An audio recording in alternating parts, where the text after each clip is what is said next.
है, क्या सानू जॉय को तोड़ पाएंगे?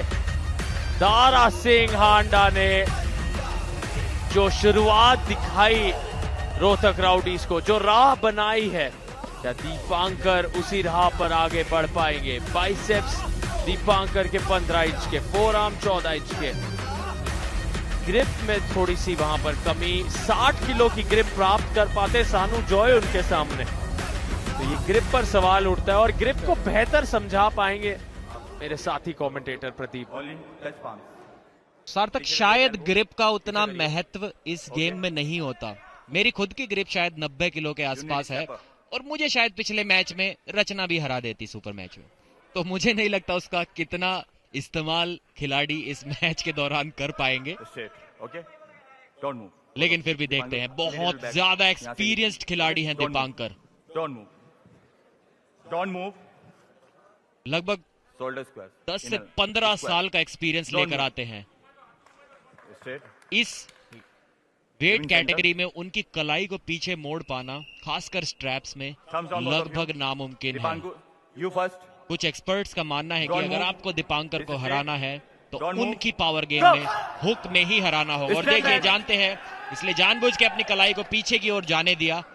स्ट्रैप मैच में खेलना चाहते हैं वो, जहां उनका टैलेंट साफ साफ नजर आता है। ये गेम होगा टॉप रोल बनाम हुक। दीपांकर जिस स्टाइल से हुक सेट करते हैं, उसको रोक पाना किसी के लिए भी बहुत मुश्किल होता है। अपनी कलाई की ताकत से कलाई को अंदर घुमाकर वो हुक सेट नहीं करते, बल्कि अपने ओपोनेंट के हाथ को साइड की ओर पुश करके उस तरीके से हुक सेट करते हैं जहां पर एहसास भी नहीं होता उनके ओपोनेंट को। मैच बस शुरू ही होता है और मैच हुक में अटक जाता है। देखते हैं आज भी ऐसा कर पाते हैं नहीं। कर रहा हूं सर।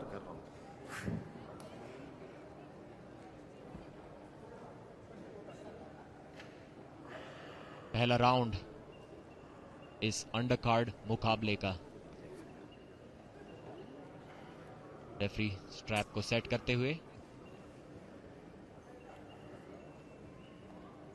थोड़ी सी मुश्किल हुई वहां पर स्ट्रैप लगाने में, दोबारा से कोशिश की जाएगी।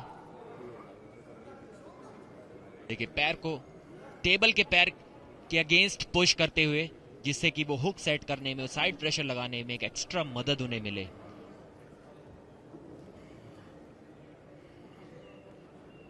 नियम के अनुसार आप ना सिर्फ अपने पैर को अपनी टेबल के लेग पर लगा सकते हैं, बल्कि अपने ओपोनेंट के साइड के टेबल पर भी लगा सकते हैं, अगर उनको उस चीज से कोई कंप्लेंट ना हो तो।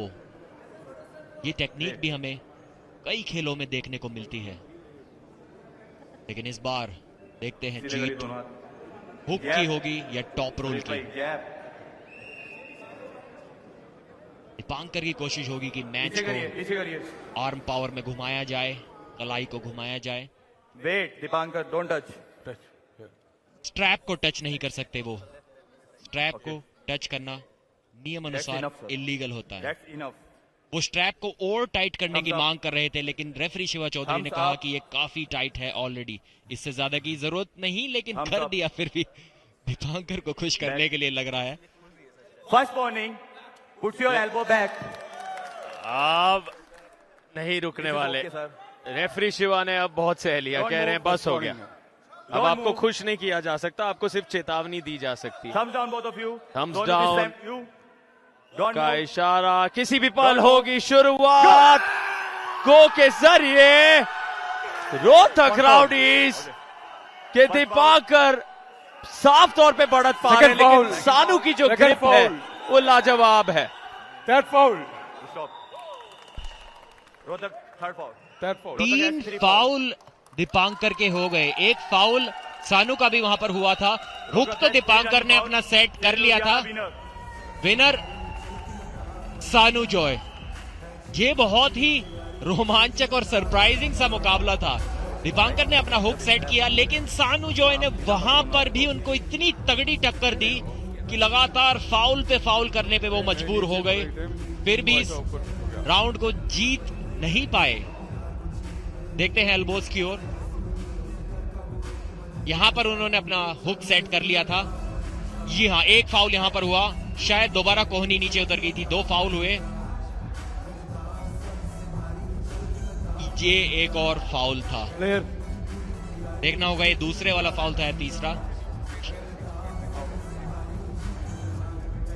जी हाँ, फाउल्स तो उनसे हुए हैं। एक बार सानू जॉय की भी कोहनी एल्बो पैड से नीचे की ओर उतर गई थी। यहां पर जब दीपांकर ने साइड में हिट मारी, यहां पर देखिए सानू जॉय की कोहनी भी नीचे उतर गई थी, लेकिन उसके बाद दीपांकर का तीसरा फाउल शायद हो गया। अब देखना है कि कोई रिव्यू लेता है या नहीं। अभी तक तो कुछ इशारा रिव्यू का मिला नहीं है, लेकिन ये काफी सरप्राइजिंग था। सानू जॉय टॉप रोल गेम खेलते हैं, लेकिन हुक में भी इतनी जबरदस्त टक्कर दी, दीपांकर उनके हाथ को बिल्कुल भी खोल नहीं पाए।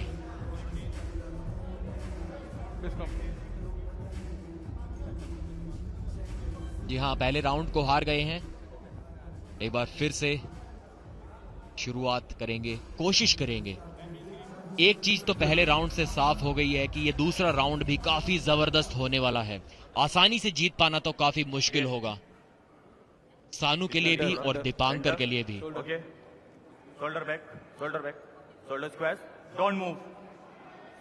रेफरी शिवा चौधरी काफी स्ट्रिक्ट होते हुए, जो कि कई बार जरूरी भी हो जाता है।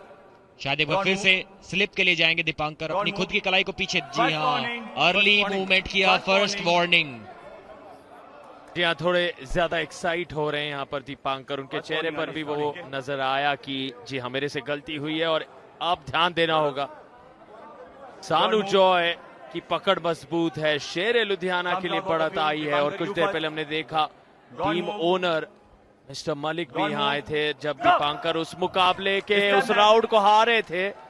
उनके चेहरे पर भी थोड़ी सी चिंता दिखी, लेकिन सानू जॉय और दीपांकर अब जाएंगे एक स्ट्रैप मैच में। दीपांकर की जो अर्ली मूवमेंट दिख रही है उस पर पूरी तरह से यहाँ पकड़ दिखेगी, क्योंकि स्ट्रैप के बीचों बीच के पास कोई गुंजाइश ही नहीं बचती उस मूवमेंट के लिए। फिर भी दीपांकर उस कोशिश में जुड़े हैं और रेफरी शिवा कह रहे हैं शांत हो जाइए, मुझे मेरा काम करने दीजिए। सानू जॉय गढ़ जो माना जाता है आर्म रेसलिंग की दुनिया में, केरला से आ रहे हैं और वो अनुभव उनके उस पहले राउंड के प्रदर्शन में दिखा है। दीपांकर के पास वो कॉन्फिडेंस होना चाहिए। हमने जिक्र किया था टीम ओनर का, वहां रोहतक राउडीज के टीम ओनर अभिषेक मलिक की झलक, साथ ही साथ Preeti Jhangiani, Parveen Dabas, founding partners pro Punjab league के सभी यहाँ मौजूद। अटल बिहारी वाजपेयी स्टेडियम ग्वालियर मध्य प्रदेश में आप इस पूरे मुकाबले को देख पा रहे हैं फैन कोर्ट पर, और 7 बजे से सोनी स्पोर्ट्स नेटवर्क पर आपको दिखेंगे मेन कार्ड मुकाबले। फिलहाल उस स्ट्रैप को बिल्कुल सटीकता के साथ बांधा जा रहा है, समय लिया जा रहा है। दोनों दीपांकर और सानू जानते हैं जीत का महत्व, जीत की अहमियत। सानू जॉय पास वो बढ़त है, लेकिन दीपांकर के नजरिए से ठहराव जरूरी, स्थिरता जरूरी।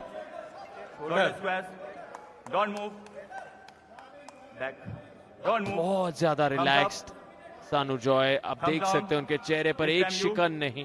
दूसरी तरफ दीपांकर में वो बेसब्री दिख रही है, लेकिन वो बेसब्री का फायदा भी मिला है। दीपांकर ने दहाड़ के एक अलग ही स्तर का खेल दिखाया है। हमारे डाउन रेफरी को दिखाई दिया कि दीपांकर ने पिन करने से पहले एक एल्बो फाउल कर दिया। इसका रिप्ले देखना काफी इंटरेस्टिंग होगा।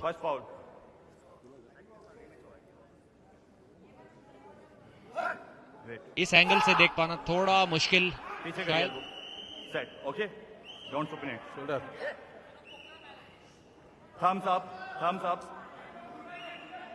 एक बार फिर से उसी तरीके से अटैक करने की कोशिश करेंगे, देखते हैं। स्पीड काफी अच्छी दिखाई थी दीपांकर ने स्टार्ट में। एक बार फिर से काफी अच्छा हुक सेट किया है। यहां से वापस लाना सानू जॉय के लिए काफी मुश्किल हो सकता था, लेकिन वापस ले आए हैं। क्या जबरदस्त पावर है। और बैक प्रेशर देखिए, अगर आप मैच देखें तो सानू जॉय अपनी टेबल के पास ले गए हैं उस मैच को, और दूसरा फाउल भी कर दिया है दीपांकर ने और पिन कर दिया है सानू जॉय ने। दीपांकर अब रिव्यू मांग रहे हैं, नाखुश है रेफरी के डिसीजन से, और स्माइल देखिए, वो स्मर्क देखिए, वो खुशी देखिए सानू के चेहरे पर। Review for pin. दीपांकर का कहना है कि उन्होंने पिन कर दिया था। अब देखना होगा रिप्ले में कि क्या वो वाकई में पिन थी या दीपांकर को थोड़ी गलतफहमी वहां पर हुई। दीपांकर ने रिव्यू मांगा है। अकॉर्डिंग टू हिम वो ऑलरेडी पिन कर चुके थे। Let's see if the review is successful और अनसक्सेसफुल। जी नहीं, इससे थोड़ा पहले हमें देखना होगा। यहां पर तो it's not coming in a level. Okay, शायद उन्होंने दीपांकर ने कहा था कि वो पिन नहीं हुए थे। दीपांकर का शायद कहना यह है कि सानू ने उनको पिन नहीं किया था। देखते हैं पिन थी या नहीं। पिन तब होती है जब आपकी कलाई से ऊपर का कोई भी हिस्सा उस 4 इंच के पिन पैड के लेवल से नीचे चला जाए या उस पिन पैड पर टच हो जाए। यहां से भी देख पाना थोड़ा मुश्किल, रेफरी का चेहरा सामने आ गया था। यहाँ पर निगाहें बनी हुई हैं दाएं तरफ, आप देख सकते हैं हमारे मास्टर रेफरी, साथ ही साथ उनके साथ मौजूद लक्ष्मण सिंह भंडारी। सरगी की यहाँ पर नजर है भारतीय रेफरी पर। अनुभव दोनों में बहुत ज्यादा, लेकिन कोई गलती की गुंजाइश नहीं होती। आप रिव्यू में बिल्कुल सटीकता प्राप्त करना चाहते हैं, कोई भी मार्जिन फॉर एरर वाला जो पहलू है वो मौजूद नहीं। इसलिए हर नजरिए से यहाँ पर सरगी पुष्टिकरण की तलाश में। And the result.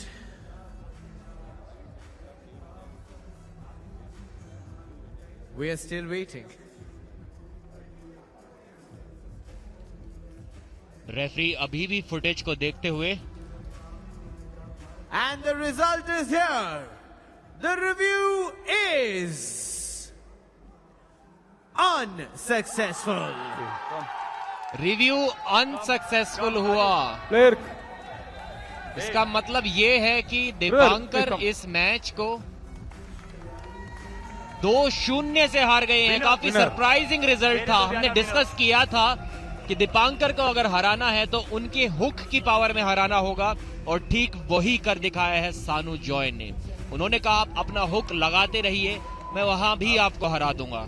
इतनी ताकत है मेरे बाजुओं में, सारी टेक्निक्स मुझे आती हैं इस आर्म रेसलिंग के गेम की। एक बहुत ही स्पेशलिस्ट खिलाड़ी सानू जॉय एक यंगस्टर है, कम एक्सपीरियंस के बावजूद ताकत और टेक्निक के दम पर